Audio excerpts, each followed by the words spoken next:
INTU is one of the top gainers on the S&P this morning after strong results there, up more than 6%. Joining us now in a first on CNBC interview for a deep dive into the quarter, let's bring in Intuit's CEO, Sasan Goodarzi. Sasan, good to see you. So let me sort of set the stage here.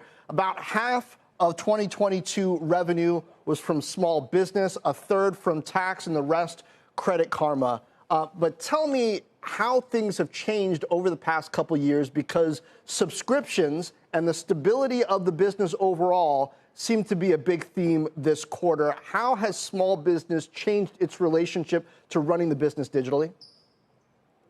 Yeah, thank you for the question, John. Great to see you, and good morning. To build on your question, we're a very, very different company today than even 3 to 5 years ago, where the majority of the company is subscription-based. It's highly predictable business. And very specifically, what's really changed in what we now do to serve small businesses is we now have a platform with MailChimp and QuickBooks coming together, where in one place we can help a small business not only be able to grow their customer base, but also be able to manage their cash flow, which actually are the two most important things that small businesses rely on. And as I said earlier, the majority of that is subscription based. It's very predictable. And so we're delighted with the privilege to serve small businesses and with the performance that we've had in the last quarter. Now, tell me, you got incredible insight into how small business is dealing with the broader economy. I mean, down to how much money they've got in their bank accounts and outflows, things like that. Your business is looking strong. But then at the same time, you've got some changes like in Credit Karma. The underwriting standards are shifting, and so revenue is a little bit iffy there. How uncertain is the last 4 months of the year looking? And you gave a mild recession scenario on the call and how the business will hold up. Does it look like we're heading in that direction, given the fatigue that the consumer is experiencing? Yeah, great question. Let me just maybe break things down very quickly, and then I'll specifically answer your question. About 51% of the company is based on serving small businesses. About 35% is both our consumer and pro-tax business, and about 14% is Credit Karma. So we really have sort of a very diversified set of platform services that we use to be able to serve consumers and small businesses.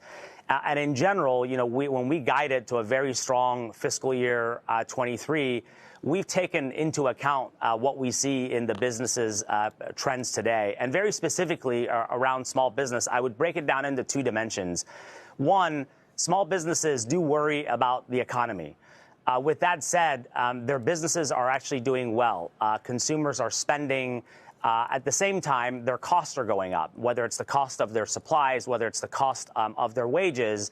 That's how the small businesses are dealing with the environment. Now, when it comes to our platform, we are not a line item on the small business's budget. We are the platform that they use to be able to grow and run their business. And so more and more, they're relying on our platform to do the very basic things to run their business. They manage all their money coming in and money going out. They use our platform to estimate, to invoice, to get paid, to pay their employees, to get access to capital. And now with MailChimp, they use it to be able to manage their customer base in a very competitive environment. So that's why we see the strength in our platform. But at the same time, small businesses do have to deal with some of the cost pressures and supply chain issues that we're, of course, all aware of. Good morning, Suzanne. It's Deirdre. Speaking of MailChimp, it was, in a very good report, it was one of the areas that fell a little short. And you said on the call last night that you guys yourselves pulled back a little. Can you explain to our audience why you guys did that and how and when you plan to ramp it back up? Yeah, absolutely. We've got a few key priorities with MailChimp. One, it's to combine it with the QuickBooks platform. So our small businesses have one-stop shop to be able to manage customers and manage their cash flow.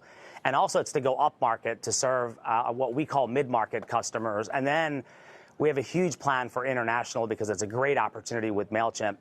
Those priorities are intact, and we're actually accelerating our progress. Very specifically, what we did within the quarters, we actually pulled back on marketing because we saw an opportunity to go after some product conversion areas, which we believe are very, very important. We pride ourselves on product innovation. We pride ourselves at looking at our funnel to ensure that our customers get the benefit that they are looking for. And we felt like we were in areas falling short. And so we doubled down on the product conversion, and we're very excited with the busy season coming up, which is the usage of the product in September, to then double down on marketing.